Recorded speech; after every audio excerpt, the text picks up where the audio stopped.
So there's a lot of information out there about shadow work, but there's something that nobody's talking about. It's the actual secret of shadow work.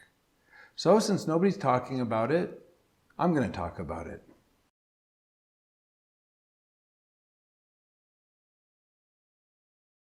Shadow work is a deeply esoteric science. If you're doing real shadow work, you're essentially doing initiation work. It's like shamanism. You're essentially undergoing some sort of modern day shamanistic initiation process. You're on a path of self-healing, and you're working not only on healing yourself, but also your ancestry and the collective consciousness in which you're embedded. You're doing actual alchemy, but alchemy is an occult science. You need to actually be initiated into this occult science and have privileged knowledge passed on to you. It's not something you can typically figure out yourself, unless, of course, maybe you were an alchemical master in a past life. So this esoteric knowledge that you need in order to do authentic shadow work, this is the sort of knowledge that gets passed on through an unbroken chain of shamanic elderhood, an unbroken chain of sages. Now, we are fortunate in Western civilization to have such a chain in the alchemists. So that is what I'm drawing from today, and that's what I'm going to share with you starting now. There is an actual secret to doing shadow work, and I'm going to share that secret with you. And the secret is this. There is an actual guiding spirit of shadow work, a guiding spirit of shadow work that you need to ally with in order to do this work effectively.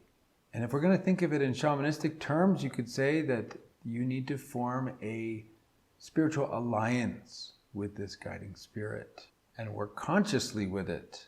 Now, this is not a typical spirit in the shamanistic sense of the word, like a spirit with an individuality, a fixed individuality, a sovereign being. No, this is an omnipresent spirit. It might actually be more accurate to call it an archetype of the collective unconscious, the archetype of the collective unconscious. This is an omnipresent spirit that exists everywhere in all human souls. It is everywhere and it is nowhere.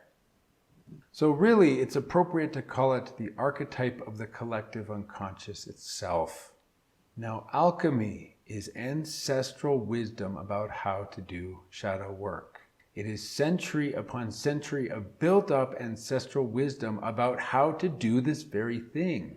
So the alchemists, these ancestral masters of shadow work, they had a name for this guiding spirit.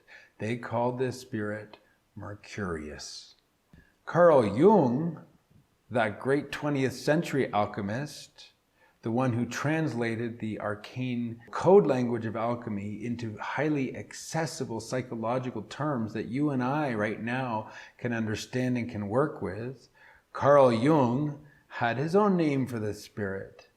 He called it the archetype of the unconscious. I know it's pretty vague, but he went into great detail about it, and he gave various terms for various aspects of this spirit, because this is not a fixed spirit. As the name suggests, it has mercurial fluidity. It is a mercurial spirit.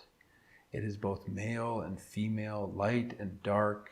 It is a diabolical trickster and a guardian angel. It is a tempter and a temptress, but also a savior. It is many things all at once. And the alchemists devoted all their time, essentially, to comprehensively describing this spirit and how to work with it, how to catch it in the vessel of transformation, and how to work with it to transmute the psyche. And that's what shadow work is. Shadow work is the work of transmuting the unconscious into consciousness, turning the unconscious shadows into new increments of your consciousness. You're essentially building your higher self by doing shadow work. So this spirit, Mercurius, exists in every soul. And it exists in every soul in a unique way. It is a mirror. It is a liquid mirror. It reflects the unconscious of each individual soul to the ego of that individual. So even though it is a universal spirit, it exists in each person, it is entirely unique in each individual. And that is one of the keys to understanding and being able to spot the spirit and being able to work with it.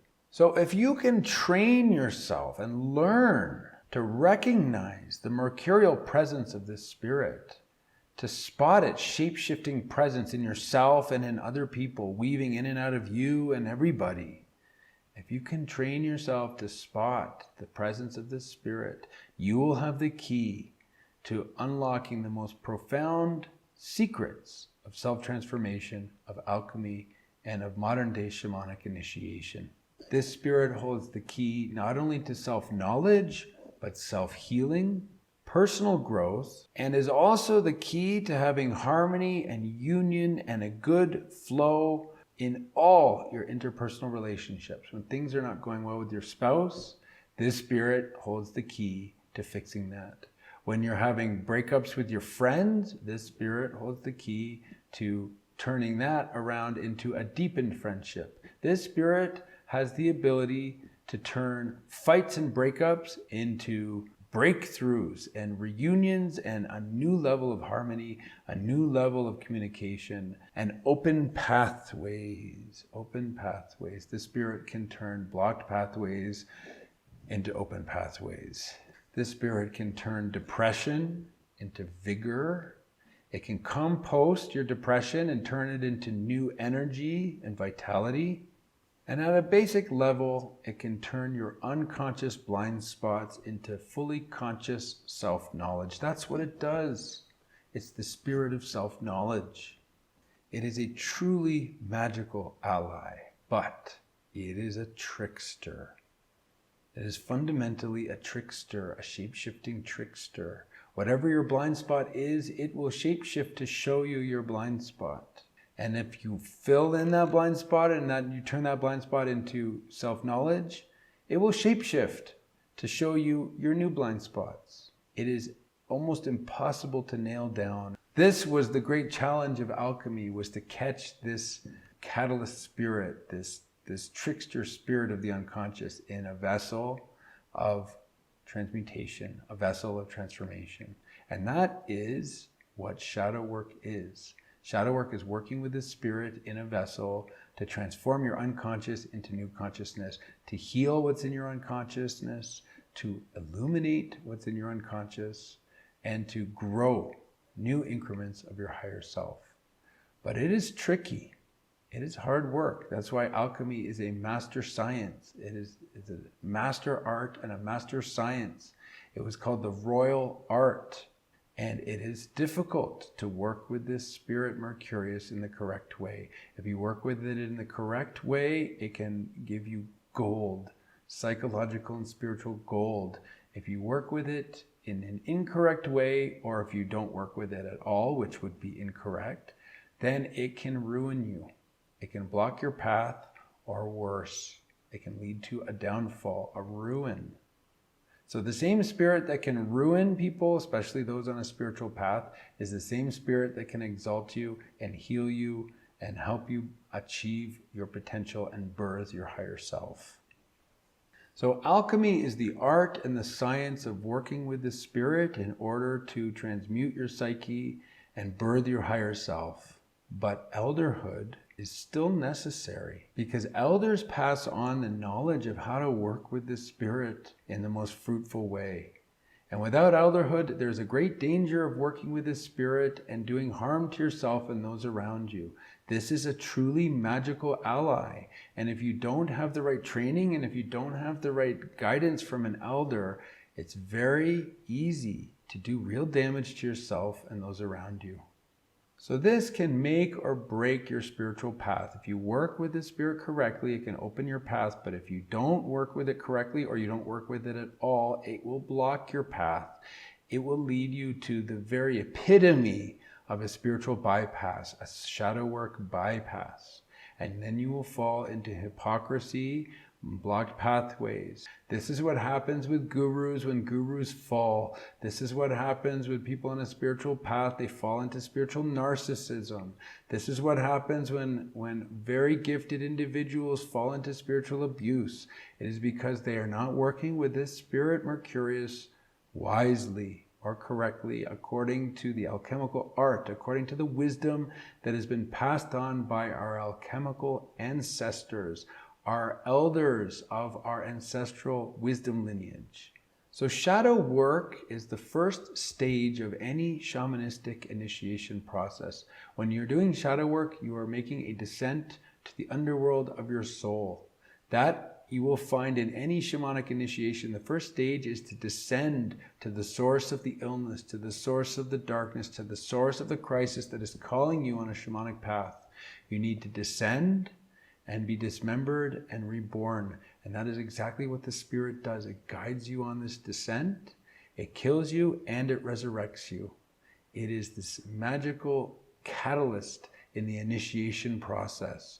And likewise in shamanic initiation, it is the guide of the alchemical opus. If you have more of an esoteric proclivity and you relate more to the metaphor of alchemy, then you can consider Mercurius to be the guide and the catalyst of the alchemical opus, of the great work, of the magnum opus. And shadow work is the first stage of the magnum opus. It's the first stage of the alchemical opus, what the alchemists call the negretto, the black stage, the dark stage, where you descend into the interior of the earth, and in rectifying, you discover the hidden stone. That's a little esoteric reference for any esoteric nerds watching right now. So both shamanistic initiation and the alchemical great work, they result in the same thing. If you accomplish it, it leads to the same end. And that end is giving birth to your higher spiritual self. What you're working towards, it's the ultimate goal, birthing your higher spiritual self, your divine human self. The body that does not die, the immortal self. And that's the goal of shamanistic initiation, essentially. And that is the goal of the great work.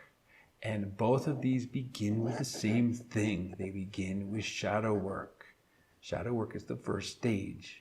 So this spirit that the alchemists called Mercurius, this secret agent of shadow work, it's literally the secret agent of shadow work, is the key to the whole process. It's the key to beginning the process, it's the key to progressing through the process, and it's the key to accomplishing the process.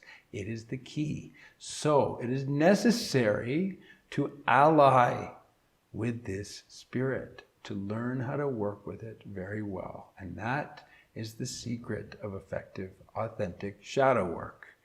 In your unconscious is the building blocks of your higher self. Your higher self is not just something that descends down from heaven into you. You actually have to build it from the foundation.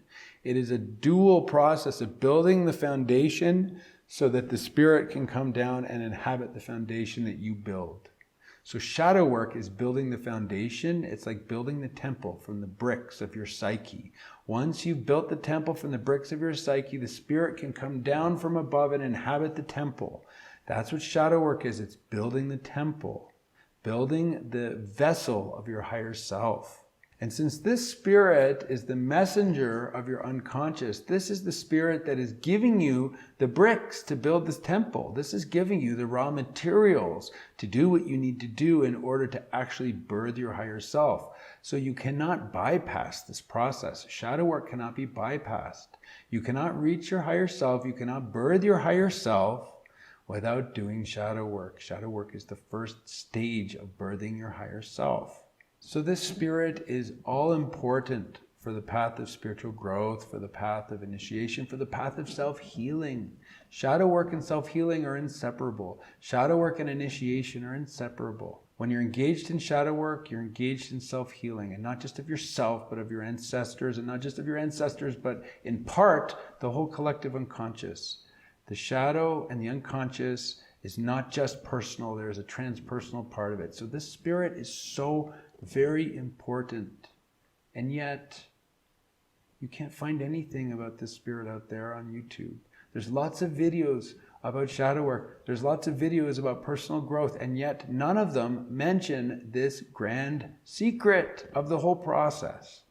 So in this next video, this one right here, I'm going to teach you how to do real authentic shadow work.